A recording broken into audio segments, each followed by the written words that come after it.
Hello student, आज की class में देखेंगे ब्लॉक डायग्राम ऑफ कंप्यूटर। ठीक है, कंप्यूटर के ब्लॉक डायग्राम, कंप्यूटर कैसे कार्य करता है और आवश्यकता क्या है। तो देखो, ये ब्लॉक डायग्राम ऑफ कंप्यूटर, तो इसमें आपको दिख रहा है इधर इनपुट, ये आउटपुट और ये आपका क्या हो गया सीपीयू। सीपीयू के तीन पार्ट दिख रहा है, control unit, arithmetic and logic unit और मेमोरी यूनिट।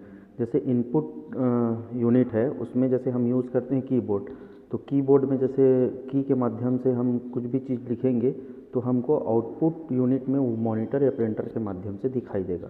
ठीक है, जैसे फॉर एग्जांपल ले लेते हैं, की के माध्यम से हम लिखते हैं इंडिया, तो हमको मॉनिटर में कैसे दिखाई देगा, इंडिया दिखाई देगा। ठीक है, तो यहाँ पे ये तीन पार्ट्स में हम क्या कर दिए हैं, ब्लॉक डायग्राम को डिवाइड कर दिए, इनपुट यूनिट, सीपीयू यूनिट और आपका आउटपुट यूनिट। सबसे पहले देखते हैं इनपुट यूनिट। इनपुट यूनिट वे डिवाइस होते हैं जिनके द्वारा हम कंप्यूटर में किसी भी प्रकार के डेटा या इंस्ट्रक्शन को कंप्यूटर में प्रवेश कराते हैं। कंप्यूटर में कई इनपुट डिवाइस होती है जो कंप्यूटर को निर्देशित करती है कि वह क्या करे, साथ ही उद्देश्य के अनुसार कई इनपुट डिवाइस का प्रयोग किया जाता है। मतलब जिस प्रकार के आपका उद्देश्य रहेगा उसके अनुसार आप कई भी प्रकार की इनपुट डिवाइस को क्या कर सकते हो, यूज़ कर सकते हो। उदाहरण के लिए देख लो, कीबोर्ड हो गया, माउस हो गया इत्यादि। मतलब जो आपका उद्देश्य रहेगा उसके अनुसार से आप क्या कर सकते हो, कोई भी इनपुट डिवाइस ले सकते हो। ठीक है, तो इनपुट यूनिट का क्या काम है, तो कंप्यूटर को कोई भी इंफॉर्मेशन को देना। ठीक है, कोई भी इंफॉर्मेशन है हम इनपुट डिवाइस में क्या करते हैं, टाइप करते हैं, फिर वो कहाँ तक पहुंचाता है, आपका सीपीयू तक पहुंचाने का कार्य करता है। कौन कार्य करेगा सीपीयू तक पहुंचाने का, तो आपका इनपुट यूनिट। तो इनपुट यूनिट का क्या होगा, तो इंस्ट्रक्शन को कंप्यूटर में प्रवेश कराना। ठीक है, अब वो इंस्ट्रक्शन को प्रवेश कराएगा और वह कहाँ चला जाएगा, आपका सीपीयू में। तो सबसे पहले आपको जानना है सीपीयू क्या होता है। तो सीपीयू का पूरा नाम होता है सेंट्रल प्रोसेसिंग यूनिट। सीपीयू का पूरा नाम क्या होगा, सेंट्रल प्रोसेसिंग यूनिट। यह कंप्यूटर का वेरी इंपॉर्टेंट पार्ट होता है क्योंकि इसके बिना कंप्यूटर चल नहीं सकता। इसे कंप्यूटर का मस्तिष्क क्या कहा जाता है, कंप्यूटर का मस्तिष्क माइंड भी कहा जाता है। इसका मेन वर्क है प्रोग्राम को एग्जीक्यूट करना। ठीक है, साथ ही इसके कई अन्य कार्य भी होते हैं, जैसे इनपुट और आउटपुट डिवाइस के कार्यों को नियंत्रित करना।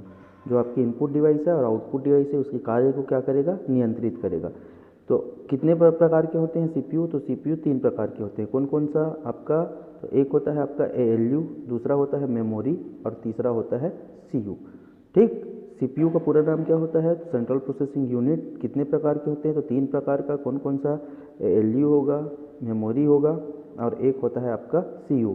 तो सबसे पहले हम किसको देखेंगे, एएलयू को देखेंगे। एएलयू क्या होता है, तो ये देखो आपका एएलयू का पूरा नाम क्या होता है, तो अर्थमेटिक लॉजिक यूनिट। यह यूनिट डेटा पर अर्थमेटिक एंड लॉजिक ऑपरेशन को परफॉर्म करता है। कैसा ऑपरेशन, तो अर्थमेटिक एंड लॉजिक ऑपरेशन को परफॉर्म करता है, जैसे एडिशन, मल्टीप्लिकेशन हो गया, डिवीज़न हो गया, सब्ट्रैक्शन आदि।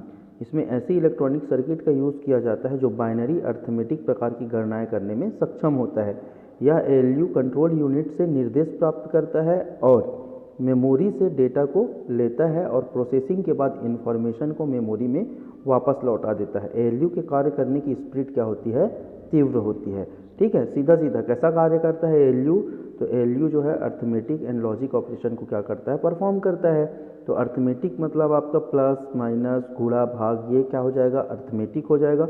और लॉजिक मतलब जिसमें लॉजिक लगाना रहता है, इस प्रकार के ऑपरेशन को क्या करता है, परफॉर्म करता है। और आपका ऑपरेशन परफॉर्म करने के बाद ये आपका एएलयू कंट्रोल यूनिट से क्या कर देता है, निर्देश ले लेता है। ठीक है, और उसके बाद देखो तीसरा क्या होता है, दूसरा क्या होता है आपका मेमोरी। ये सब सीपीयू का भाग है ना, एक आपका एएलयू देख लिए और दूसरा है मेमोरी। जब किसी भी प्रकार के डेटा को इनपुट डिवाइस के द्वारा कंप्यूटर में स्टोर करते हैं तो कंप्यूटर में परमानेंट क्या हो जाता है, स्टोर हो जाता है। जब हमें इस डेटा को यूज़ करना हो तब मेमोरी में उसे हम यूज़ कर लेते हैं। यह एक प्रकार से ह्यूमन के माइंड के समान होती है। यह सीपीयू का वेरी इंपॉर्टेंट पार्ट होता है। यह एक स्टोरेज डिवाइस है, अतः इसे कंप्यूटर की मुख्य मेमोरी, इंटरनल मेमोरी या प्राइमरी मेमोरी भी कहते हैं। कंप्यूटर का वह स्थान जहाँ पे सभी प्रकार के इंफॉर्मेशन, फिगर, इंस्ट्रक्शन को स्टोर करके रखा जाता है वो कहलाता है मेमोरी। कहने का अर्थ ये है कि कोई भी प्रकार की इंफॉर्मेशन जहाँ पे सेव होगा वो क्या है, आपका मेमोरी है। मतलब सभी प्रकार की इन्फॉर्मेशन कहाँ पे जाके सेव होगा, मेमोरी में, और जब ज़रूरत पड़े तो ज़रूरत के अनुसार हम उसको क्या कर सकते हैं, यूज़ कर सकते हैं। ठीक है, तो ये जो है मेमोरी में किसी भी इंफॉर्मेशन को हम क्या कर देते हैं, परमानेंट स्टोर कर देते हैं, और ज़रूरत के अनुसार हम उसको क्या करते हैं, यूज़ करते हैं। ठीक है, सेम जैसा हमारा मेमोरी होता है उसी प्रकार क्या होता है, कंप्यूटर का भी मेमोरी होता है। तो एक देख लिया आप ALU, दूसरा मेमोरी, और तीसरा CU। CU का पूरा नाम क्या होता है, तो कंट्रोल यूनिट है। यह हार्डवेयर एंड सॉफ्टवेयर को कंट्रोल एंड ऑपरेट करता है। क्या करता है, कंट्रोल एंड ऑपरेट करता है। यह इनपुट एंड आउटपुट डिवाइस को भी कंट्रोल करता है। मेमोरी एंड ALU के मध्य डेटा के आदान प्रदान को निर्देशित करता है। यह प्रोग्राम को एग्जीक्यूट कराने के लिए इंस्ट्रक्शन को मेमोरी से गेट करता है। इंस्ट्रक्शन को विद्युत संकेत में परिवर्तित करके यह राइट डिवाइस तक पहुंचाता है।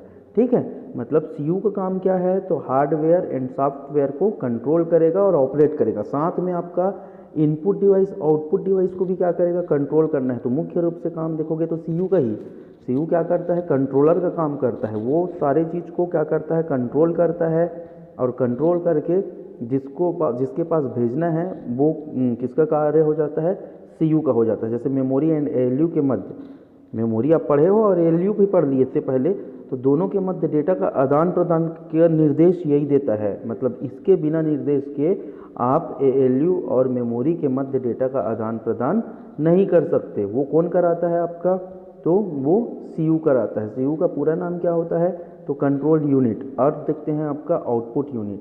कंप्यूटर पर आउटपुट यूनिट के द्वारा रिजल्ट प्राप्त किया जाता है। कंप्यूटर के द्वारा डिस्प्ले डिवाइस इन रिजल्ट को मॉनिटर एंड प्रिंटर के माध्यम से यूज़र को क्या करता है, प्रस्तुत करता है। प्रिंटर के माध्यम से प्रिंट करके एवं मॉनिटर के द्वारा स्क्रीन पर डिस्प्ले कराकर।